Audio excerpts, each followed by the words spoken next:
All right. Good afternoon, church. Thanks for staying around for the State of the Communion 2025. It's great to see you all. Sorry that you won't be there in time to beat the Baptist to lunch, but, there are some concessions to be made. The good news is maybe they'll be out and have left tracts on the table that you can pick up to save your faith life. So there's always joy there. I'm so excited for the State of the Communion. There are lots of things to tell you about. We're going to keep this moving. This thing's going to move pretty quickly here. Just a couple of updates about things that have been really fun. The Walkenhauers, Pastors Phyllis and Alan, have been really helpful in helping us out with pastoral care over the last couple months. We've been stretched thin waiting on a new pastor, and they've really stepped up. This is a picture of us with them. Years ago, I asked Theo Gooch if he would be willing to serve as our resident Buddy the Elf if I bought him a costume, which I did, personally, out of my own money. And when he went to college, I asked his brother Ben if he would take up the mantle, and he did. That is the second generation of Buddy the Elf here at Christ the King. And a real sign of health when you can get a high school male to wear tights. Somebody say amen. All right, this is a place where people feel comfortable. I want to give you some updates. At the State of the Communion in the summer, I promised you that we were working on renovating the original chapel building of Christ the King. As you know, we did that. We dedicated it on December 15th. It was a really great day. I told you that on that day, we were going to invite the bishop and that we were going to have a 60th anniversary. That was incredible. Who knew that the mayor was such a preacher? I mean, that's a takeaway from me. For me, there were lots of great things about that day that I hold close to my heart, and I know that you do too. It took a village, maybe a village and a half, to pull that thing off. And really grateful for everybody who put their back into making that happen. I told you in July that we were going to make improvements to the atrium and the narthex. These are in progress. Things have been repainted. This wall over here has been repainted. You never knew how much scuff mark was on that wall until we looked at it. And then we asked them to paint the poles as high up as they could get. So you notice that they're even with the wall. And the old paint color is still there to there. But we're making some improvements there. We've made a sitting area in the narthex area that right now is around the Christmas tree. But by the time we're done today, there probably won't be a Christmas tree there.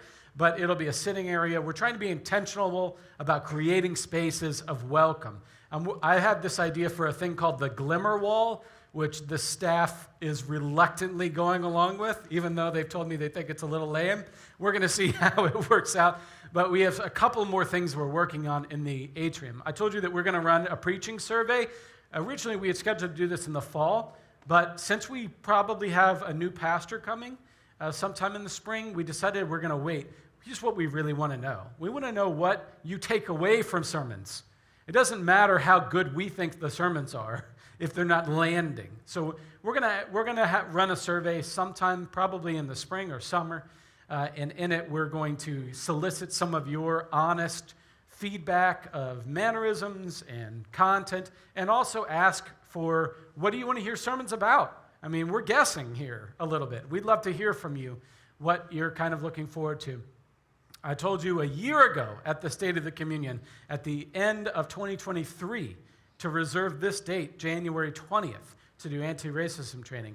I am really excited about this. This is an uplifting, powerful, positive event, and I don't want you to be afraid of it. I want you to be able to come. I want you to bring your family and your friends, and we're going to have a powerful and important time together. We had a council election at the end of December. Our new president is Annika Zerlinga here in the front row. Our outgoing president, Cameron, met with her for 2 hours on January the 1st to let her know that he's done being president after 3 years, and January 1st seemed like as good a day as any to go ahead and just pass that off. Really grateful for Cameron and his tremendous leadership. He was going to do 2 years, and we asked him to do another year to cover the pastoral transition, and he said yes to that. So let's give thanks for Cameron. Last time.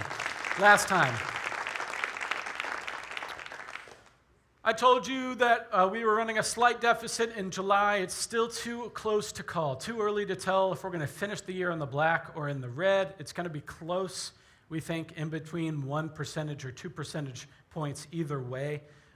We're hoping to end the year in the black, but if we don't, we know that we're in a growth pattern, and sometimes there's a little bit of a lag metric there. But I want to show you some of the tremendous work that we're planning to do in 2025. And I want you to know that when we promise to do something, we're going to do it. And I want you to know that your money invested here, that we talk diligently about being good stewards of every penny that comes through Christ the King. And that is a promise that we have. Just a reminder that stable giving makes the budget happy. I know that doesn't work for everybody. We got some big stock gifts at the end of the year that won't show up until January because you give a stock and then we sell it and then it takes a while and then it makes your year-end statement, it doesn't make ours. I totally get why that works. And if you're doing that, God bless you. Keep doing that. But if you have a way, if you're kind of here or there, I would much rather that you sign up for recurring gifts to the church because it just makes the budget more stable throughout the year, which gives me fewer gray hairs and lets me keep what I got. We talked about how we were going to try and adopt a bylaw change about governance and ministry. I know that this was a little dry for you, but thank you for following us here because this is going to make a big impact, and I want to show you some of those things. Because these are no longer pillars of our congregation, we can be more focused in what these meetings do. So things like worship and music, which was a team that covered all of our worship and music, we're going to be able to put together a traditional team and a contemporary team. That's not because we don't like each other. That's because we have different agendas, different problems to solve, and that these groups are really going to be focused on volunteer sign-up. We have plenty of people who want to help lead worship. We just need more people to get on the register and sign those things up. The SEA team, which stands for Social Ministry, Evangelism, and Advocacy, we're going to take the E out. Evangelism is going to move into what's currently called VSD, which all the acronyms drive me nuts too. But the strategy team, and here's why. A lot of what we do in evangelism mirrors itself online. So if we go to the Ren Street and we do a block party, we're also posting that on social media later. Those things need to be in lockstep. If we hand out postcards that have a logo on it, the website needs to bear the same logo. And so when these groups weren't talking to each other, we had multiple logos and it drove us nuts. We're going to house it all into one thing, and Molly Werbaugh and I are going to help that E-team transition. Congregational life, which was the people who plan the parties and the people who mourn with folk when they're mourning, when they're having a tough time. We're going to be able to have smaller targeted teams. One's called Caring Ministries. That's for caring for people. That includes Stephen Ministry. That includes Care Connect. That includes visits and rides. They are going to be housed together, and then fellowship ministries are going to be housed together. So we're sort of dismantling some of the conglomerate groups that had developed over time, which made sense in the day that they were conglomerated? Conglomatized? Somebody give me a word. No. Evangelized. Okay. But at this time, we are going to have more targeted, intentional, focused teams. And we believe it's going to be easier for you to volunteer for these teams if they have a very specific focus and it hits your giftedness and skill set. We promised that we were going to work on a digital campus. This is still a work in progress. I'm going to tell you more about this at the summer state of the communion. How about that? Because we've got some things in the works that I'm not quite ready to tell you about. But I will tell you about this one because it's live. We now have a CTK phishing hotline. Every 6 weeks or so, somebody jumps on some email address that isn't real and tells you that me or Pastor Wolfgang, who doesn't even work here, or Pastor Athena needs gift cards to Sephora to do our ministry. Please don't believe them. We know this is a growing, huge problem where they target specifically elder populations who have lived a life of trusting people when they call them on the phone. And these people are not trustworthy. They are there to take your money. They'll tell you that they are the IRS, who never calls you. The IRS only works in mail, and they really don't even work that hard doing that. They are never going to call you. I got a text on my phone that said it was from the USPS, saying that I had a package, and that if I just paid a certain amount of money, that they would give me my package. And I knew it wasn't from them because at the bottom of the text message, it said, "Have a nice day." The Postal Service has never offered me a nice day. That is phishing, okay? So what we wanted was a way for you to be able to ask somebody, is this real or is this fake?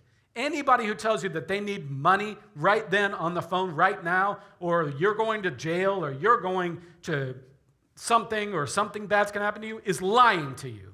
Nobody needs your money right then and there. They are lying to you. Hang up, call our phishing hotline. Go to our website. You can put in an email request. Mark Hartman and folk and the security team have done a tremendous job on this. If you'd like to learn more, that team is meeting with our Wisdom Club this Wednesday at 12 o'clock to tell you that and more. And you can be good stewards of your neighbors who might not have a church that cares this much about phishing.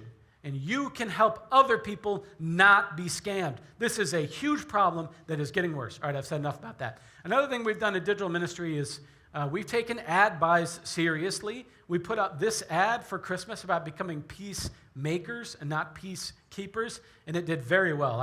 I have numbers for that. I decided not to give them to you, but it's done very well.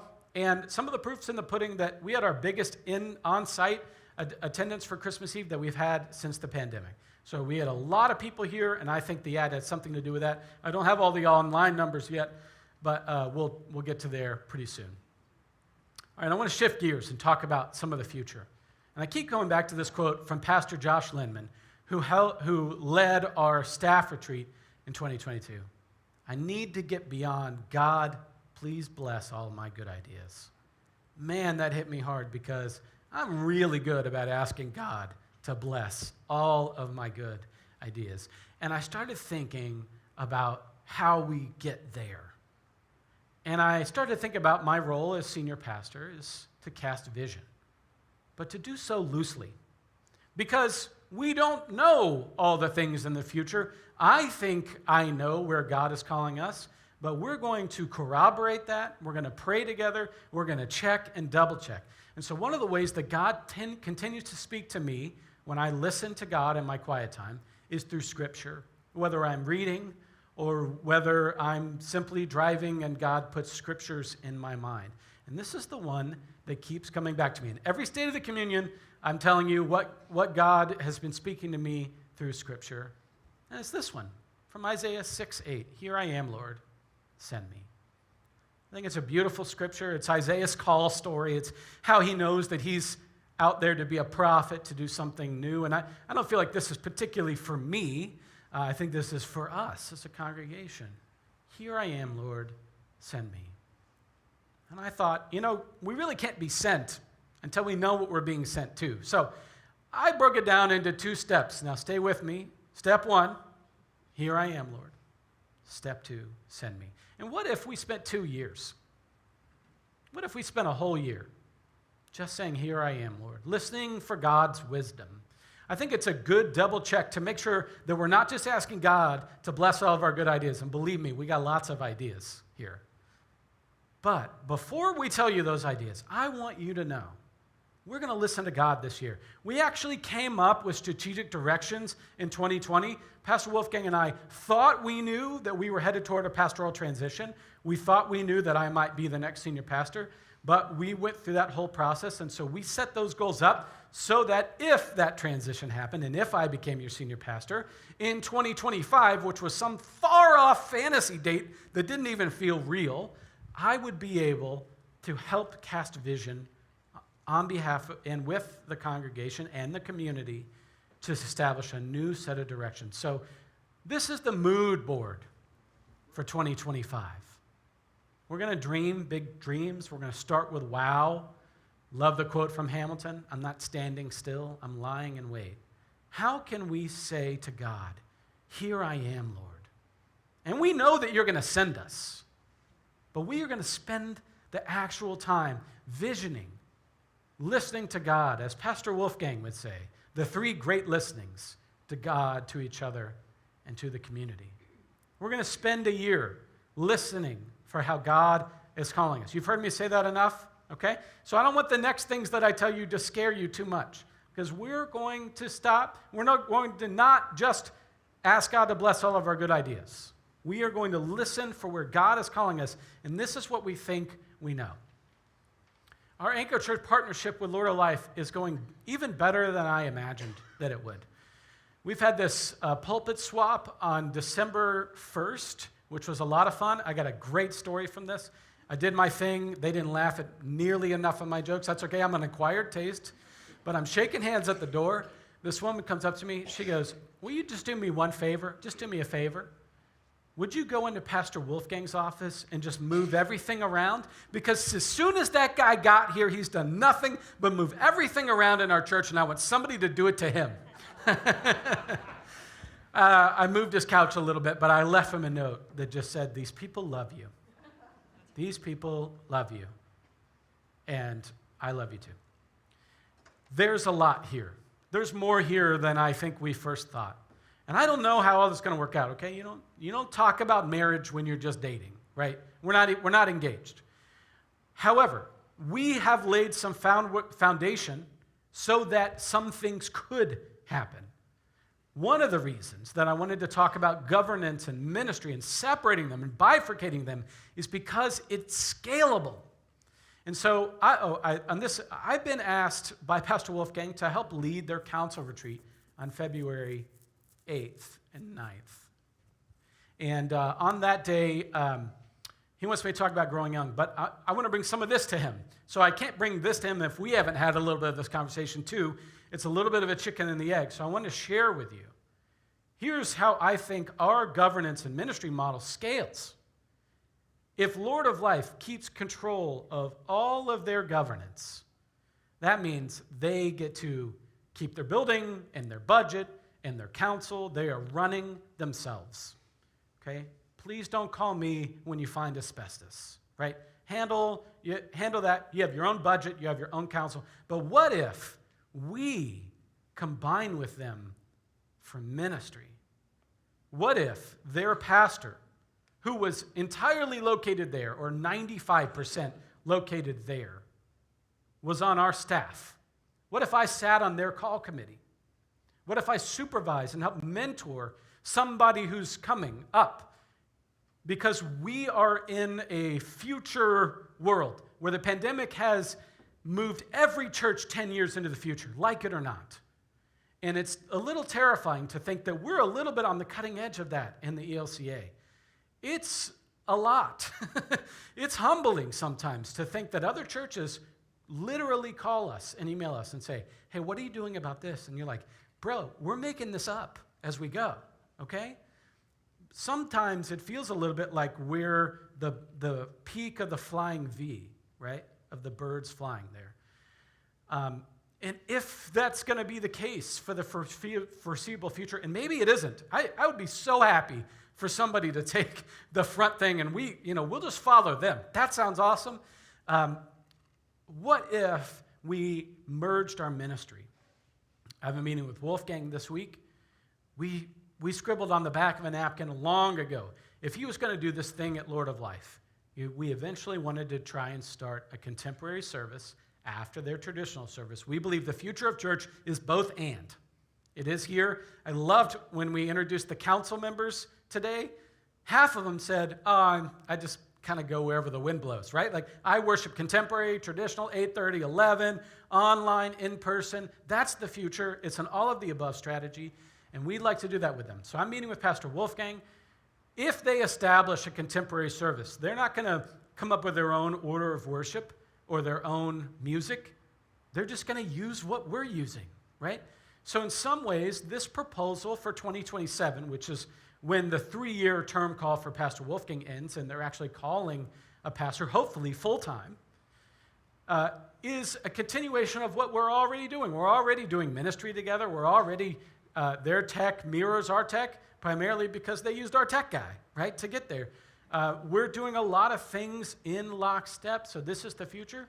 Also, long ago, like 3 years ago, we established this idea with Bishop Tim that we wanted to covenant with this church, Lord of Life. I had been there for a funeral, and we wanted to do this thing. And he told us, we didn't know this, that their pastor was getting ready to retire after 19 years. And we said, we think we've got your interim. There's a member here. His name's John Petrie. And John Petrie, like his namesake, John the Baptist, prepared the way. He said, y'all should be looking at what other churches are doing. You know, my church, Christ the King, which he said in a lot of sermons. I watched some of them. It was very funny. Then Wolfgang, right, came after that. So in some ways, if I were to sit on their call committee, it's a continuation of something that we've already been doing. There are so many ways that if they have youth, we have a youth group, right? If we're going to do a rally day and they're going to do a rally day, let's do one. Let's rent one bounce house, right? Let's do these things together. There's a lot here, a lot to be excited about. Moving on. With the change in bylaws and the change of maybe bringing on a new pastor and the change and life just changes, some staff are shuffling in their job roles or responsibilities. This is very normal. This happens a lot. A lot of times you don't even know, what one of the pastors particularly is doing on the Monday through Friday, right? Like what's our area of ministry? But I'm just going to let you know, some of these are shifting here early in the new year. Pastor Athena, for instance, is moving into worship and the social justice piece. They're going to come up with a new name. I think I've got it on the slide here. This is at her request. She wants to move into other areas of leadership for her own personal development, and that sounds great to us, so we're going to move her over. Haley Stone, our youth and family minister, is getting a title bump, Director of Youth and Family. And she's going to take on, remember I told you that congregational life, the party planning was going to spin off. She's going to take on the party planning. Of course she is. She's a party planner. This is natural for her. She's been here 4 years. We wanted to honor her. We believe that everybody who works at Christ the King should have a living wage, and this was a way that we could honor her. So she got a salary increase and a title bump, and we're very happy for her and excited for us. And so bringing a new pastor on board is a great time to be able to do that. Affectionately called Pastor 3. It's going to take over caring ministries, fellowship groups, and faith formation. This is backfilling a lot of what Pastor Athena was doing. We know that for at least the period of January and February, Pastor Peter Brown is our interim pastor. He's going to start taking these things off of Pastor Athena's plate so that she can move over to the new thing, so that when the new pastor comes on, they would have somewhere to start, right? Yeah, it's really hard to take over for the person who's been doing it their way, their certain way. So we think this buffer period is going to help us till the soil a little bit. But wait, breaking news. The call committee has unanimously named a primary candidate. Who's excited? Yes. It took 9 months, 16 meetings, and 15 interviewees, something like that. We have a primary candidate that we are very excited about. I'm not ready to share her name because she needs to share her name to the people that she's currently with. But I can tell you this, and I'm going to tell you this, just so that we can talk about it a little bit. She is ordained in the Presbyterian Church, PCUSA. What's really cool about this is that we know that the wave of the future is that congregations and church bodies need to learn how to play, with each other a little bit better than we do.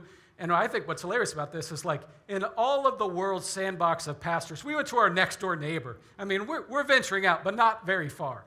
In fact, there is this document. It's a real page turner. Don't recommend the orderly exchange of ordained ministers of word and sacrament. You can find this document on the North Carolina Synod website. It says that if your bishop calls their bishop, you can interview a Presbyterian or a Reformed Church in America or a UCC and an ELCA pastor. They have reciprocity amongst them in order to call someone. So we're working on the behind-the-scenes details. Don't spend a minute worried about the behind-the-scenes details of how we call a Presbyterian. I do want you to ready your heart, ready the congregation for something that's a little bit different, but right next door to everything that you know and love. This church is not becoming less Lutheran, okay? Pastor Athena and I are both cradle-to-grave Lutherans. It's not going to change you. She said that she's willing to, become more Lutheran, and I said, absolutely not. We are not afraid of something slightly different, but right next to exactly what we know and love, okay? For instance, she wears a black robe. That's okay. You be you. I mean, how often do we have to say, how many times should we say, all are welcome, no exceptions? She's going to be great. I'm so excited about this. She is going to come to the council retreat on the Friday night at Camp Agape, at the council retreat, and meet them. And if that goes well and they recommend her, then she'll come and meet with the congregation. You'll have a chance to meet with her. We decided not to have her preach. One sermon's really not a lot to go on anyway.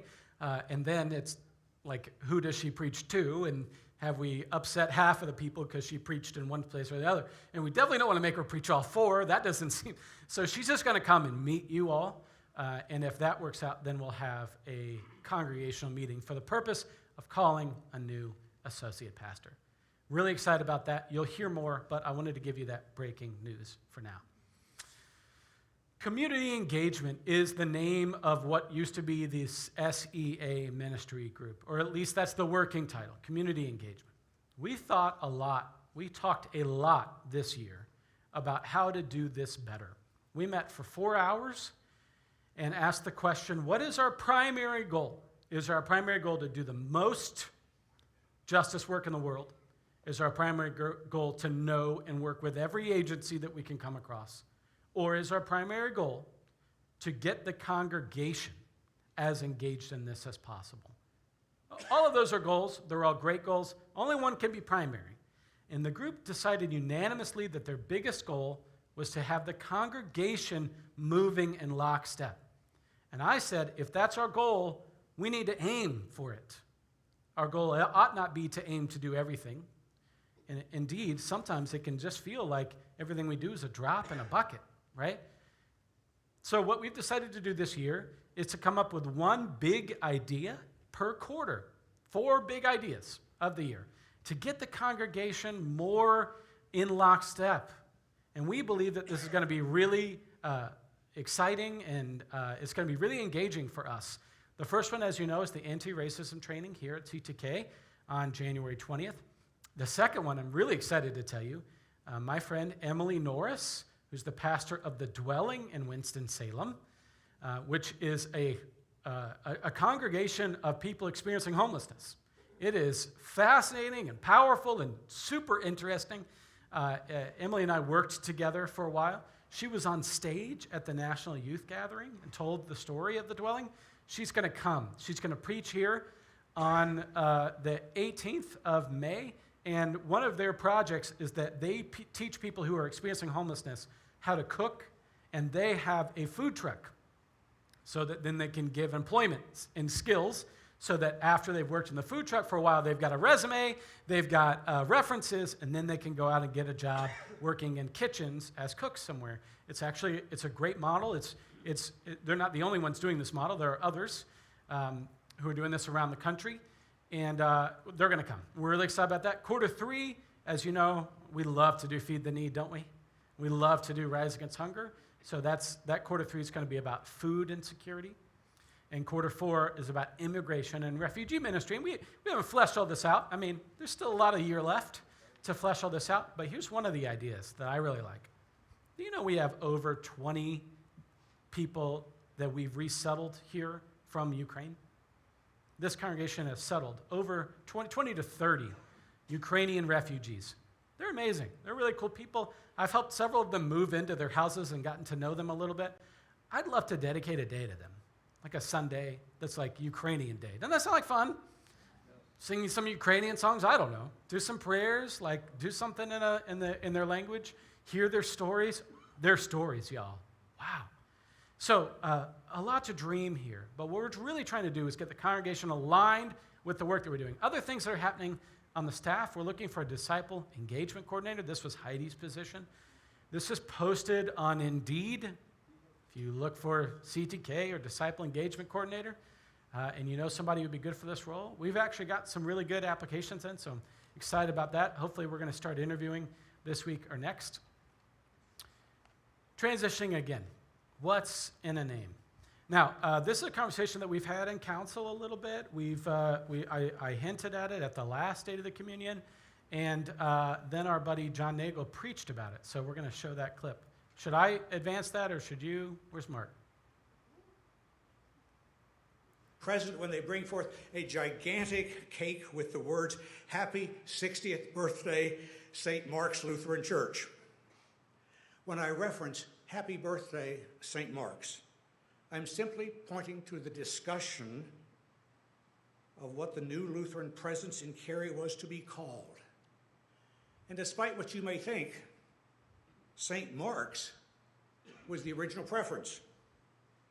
I wonder if you're pleased that it wasn't the final choice. But does it really matter? What is the name of this place? Maybe you can vote now, as the charter members once did. But by what name should we be known? Lovers Lutheran Church. New Life Lutheran Church. Joy Lutheran Church. That blessed place still by the high school across from Dairy Queen, still close to where the mall used to be. And even when sometimes the years forced us to look back, we always looked ahead again. So this is my wish and my prayer, that the 60 candles on the cake may shine brightly for this community of faith, whatever it is called. Shine brightly for you, whatever you are called. St. Mark's, or Christ the King, or most of all, children of our God.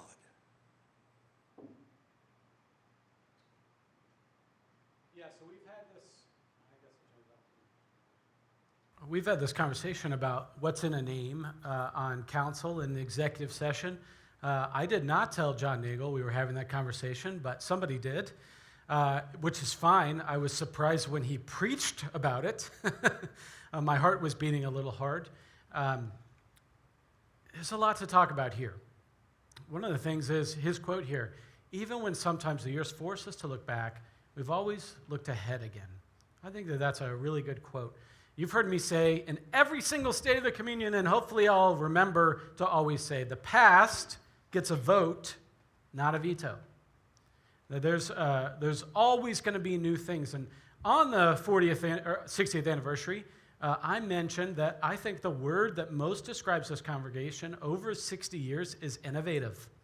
This congregation's been extremely innovative. So the question is, what would the name of the church be if we were to merge with Lord of Life and if we had an online digital campus? What would the name of that church be? And I've been honest with you. I don't think the name Christ the King is doing us any favors on social media, online. I don't think it does us favors on Google. I think it's a very patriarchal name. It feels a little medieval to me. I don't think that Jesus of Nazareth would appreciate our church being named Christ the King. It's a little antithetical to the guy who said, "The mighty will be thrown down, and the lowly will be lifted up." So, yes, I have some ideas of what this could be. No, I don't think any of this is definitely happening or set in stone. You heard me wax profusely about how this is a year of listening and listening for how God is leading us into the future. But I do think that it is worth a conversation. I was driving down the road not too long ago, and a church I grew up here that was called Colonial Baptist was renamed. Has anybody seen that? What's the new name? The Shepherd. You know what I thought to myself?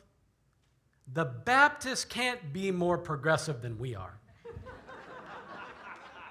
we're going to let the Baptists come up. I mean, the name Shepherd, is a lot better than Colonial Baptist. Can we agree on that?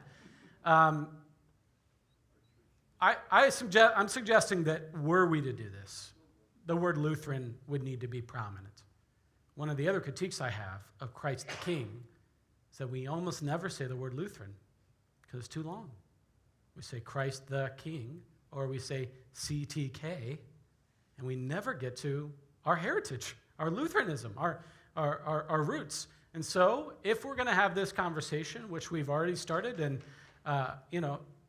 John Nagle pushed this a little further up my agenda than I had planned to bring it to you, but since it's out there, let's be out there. I will always be transparent with you. I hope that you know that.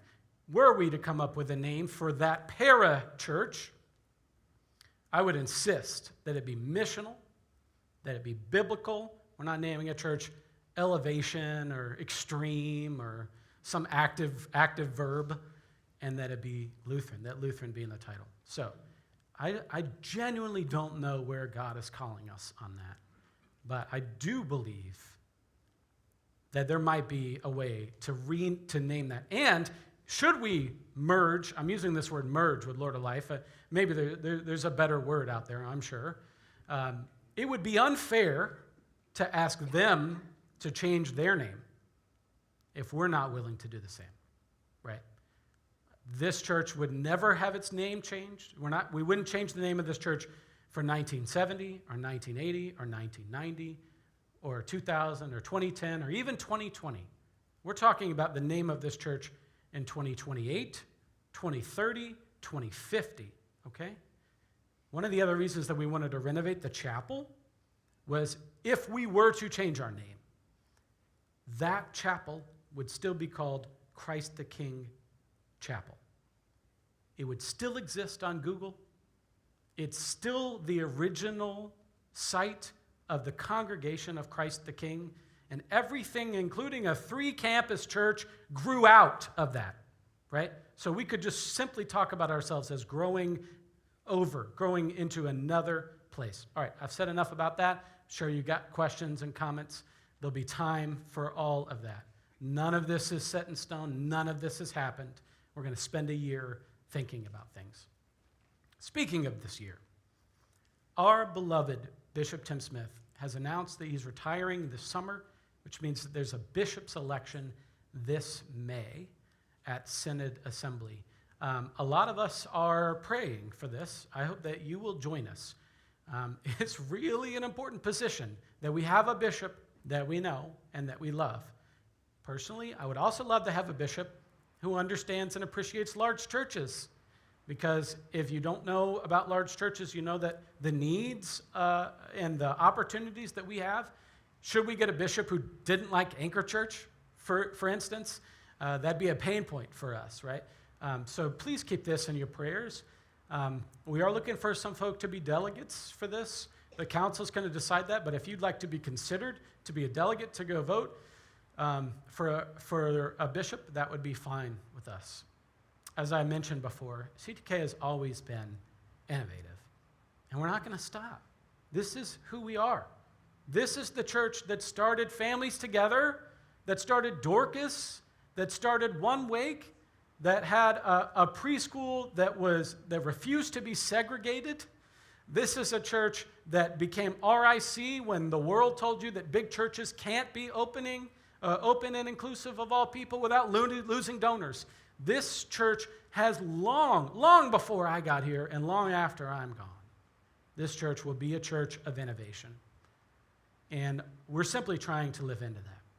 So I'm starting to wrap up. But I want to tell you a little bit about our seminarians, because these folk are incredible, and to God be the glory for them. As you know, Nathan was here this last week. How many of you saw Nathan again leading worship? He stayed at my house for New Year's Eve. I won't tell you about that. It's confidential, but we had a great time. Our beloved Justin Monty is getting ordained on January 25th. I'm going to do a reading. I think Pastor Wolfgang's going to do a reading. I think Haley's involved somehow. So excited for him. The church he got called to in Mount Pisgah, North Carolina, did not want a first call candidate. In fact, they insisted that they wouldn't.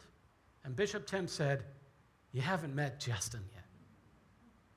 They fell in love with him, called him right away. And he's going to start, he's already started there. And he's getting ordained. So proud of him. And our beloved Rachel is a vicar in Washington, D.C.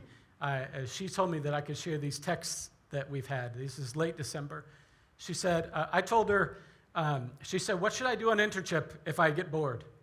I said, "There's 100 books to read that'll make you better at what you do." So every now and then she finishes a book, and then she tells me, "What should I read next?" I said, "Have you read Being Mortal by Atul Gawande?" And she said, "Nope." Or I said, "Have you read Caste?" She said, "Yes." I said, "Have you read Being Mortal by Atul Gawande?" She said, "Nope." We talked about that for a little bit. In exchange, she sends me podcasts to listen to. This was one from the New York Times last week, I don't know. And she sends me, and I said, "I can't wait to listen." I listened to it on the treadmill the other day, and I got this great quote out of it. This guy is an atheist who works for the New York Times, and he's writing a book about religion and politics in America, and he said this: "It turns out that Christianity is a load-bearing wall for our democracy." Wow. I think that that's really powerful. I think he's absolutely right that Christianity, for all the foreseeable future, is a huge component of our democracy. And so what he says is, if Christians want to take up that mantle, they really ought to be serious about getting back to Jesus. That's what he says in the podcast, that if we take Jesus seriously, and that version of Christianity is the one that is holding up America, then we'll be in a good spot. I have hope in statements like that. Do you remember over the summer, we had a college student named Tyler Ruddy who was here. On Christmas Eve, he asked to meet with me, on Christmas Eve. And so we met in my office, and he said, "Listen, Pastor Daniel, I'm going to go to seminary in the fall." He said, "I'm trying to get into Duke. But even if I don't get into Duke, I've decided I'll do it online. And I'm going to move to Cary. And I want to be part of Christ the King. The whole time I'm in seminary, I want to be in this place here." Wow. I've been thinking a lot about what the future of our country looks like, the future of our world. I love Pastor Peter's sermon today. It was a little bit of uncertain times, Charlie Brown. And it makes me talk, Ashley and I talk about this a lot for our kids because we want them to learn what the locus of control is for their own lives. Locus of control is simply who controls that? And what do I have agency over in my life? It's not everything. There are always lots of things out of our control. And every now and then I sit with the serenity prayer, and I pray over that. In the cold months, those who know me well know that I am a giant baby about the cold outside. I am not a cold weather person. I will take 110 in Arizona over 10 degrees in Minnesota any day. In the cold months, I think a lot about penguins.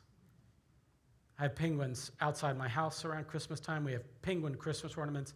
I think penguins are models of what it means to do community together. I think of in the cold, the women, the female penguins lay eggs, and then they need to go find new nourishment because it turns out that life at the South Pole is very difficult. And so they go to find food, and it's the male penguins that pick up the eggs the instant that they're born, or else they'll die on the ice. And they put them on their feet, and they put their bellies over them to incubate them and keep them warm. And then all the dads huddle together to survive the cold. Friends, there will be times in our future where we're just going to do this. It will be warmer if we're together. We will survive and thrive because we lean on each other. There will be warmth, there will be promise, there will be safety. And look at those seminarians that we have incubated. Every single one of them chose to be here. None of them grew up here. They chose to be incubated in this place, and we do not take credit for them. Each of them was phenomenal the day we met them. But in a world where there's so much we can't control, let us celebrate what we've incubated, and let us continue to pull together. Because no matter what happens out there, we control what happens in here. And someday, it'll be warm again. And what's cuter than penguins holding hands?